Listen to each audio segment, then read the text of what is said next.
Une souris tomba du bec d'un chat huant. Je ne l'eusse pas ramassé, mais un brahmine le fit. Je le crois aisément, chaque pays a sa pensée. La souris était fort froissée.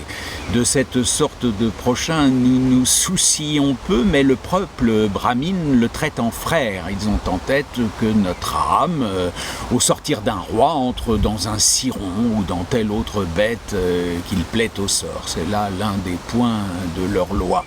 Pythagore, chez eux, a puisé ce mystère. Sur un tel fondement, le brahmine crut bien faire de prier un sorcier qui logea la souris dans un corps qu'elle eût eu pour hôte au temps jadis.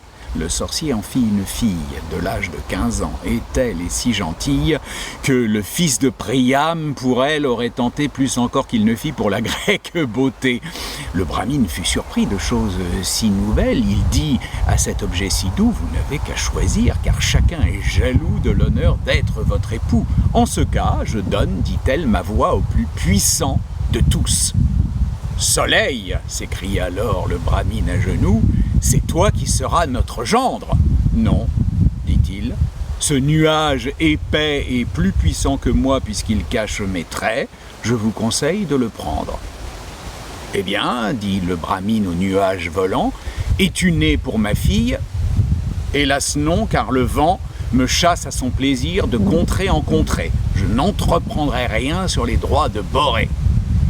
Le brahmine fâché s'écria: ah, vent donc, puisque vent y a, viens dans les bras de notre belle. Il accourait, un mont en chemin l'arrêta. L'étoffe passant à celui-là, il le renvoie et dit: j'aurais une querelle avec le rat, et l'offensé ce serait être fou, lui qui peut me percer. Au mot de rat, la damoiselle ouvrit l'oreille. Il fut l'époux. Un rat! C'est de ces coups qu'amour fait, témoin tel et tel, mais ceci soit dit entre nous. On tient toujours du lieu dont on vient. Cette fable montre assez bien ce point. Mais à le voir de près, quelque peu de sophisme entre parmi ces traits, car quel époux n'est point au soleil préférable en s'y prenant ainsi? Dirais-je qu'un géant est moins fort qu'une puce? Elle le mord pourtant.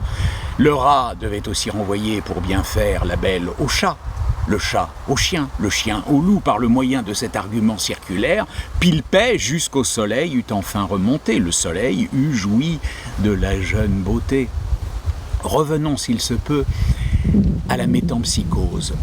Le sorcier du brahmine fit sans doute une chose qui, loin de la prouver, fait voir sa fausseté. Je prends droit là-dessus contre le brahmine même, car il faut, selon son système, que l'homme, la souris, le ver, enfin, chacun aille puiser son âme en un trésor commun. Toutes sont dons de même trempe, mais agissant diversement, selon l'organe seulement, l'une s'élève et l'autre rampe. D'où vient donc que ce corps si bien organisé ne put obliger son hôtesse de s'unir au soleil? Un rat eut sa tendresse. Tout débattu, tout bien pesé, les âmes des souris et les âmes des belles sont très différentes entre elles. Il faut en revenir toujours à son destin, c'est-à-dire à la loi par le ciel établie. Parlez au diable, employez la magie, vous ne détournerez nul être de sa fin.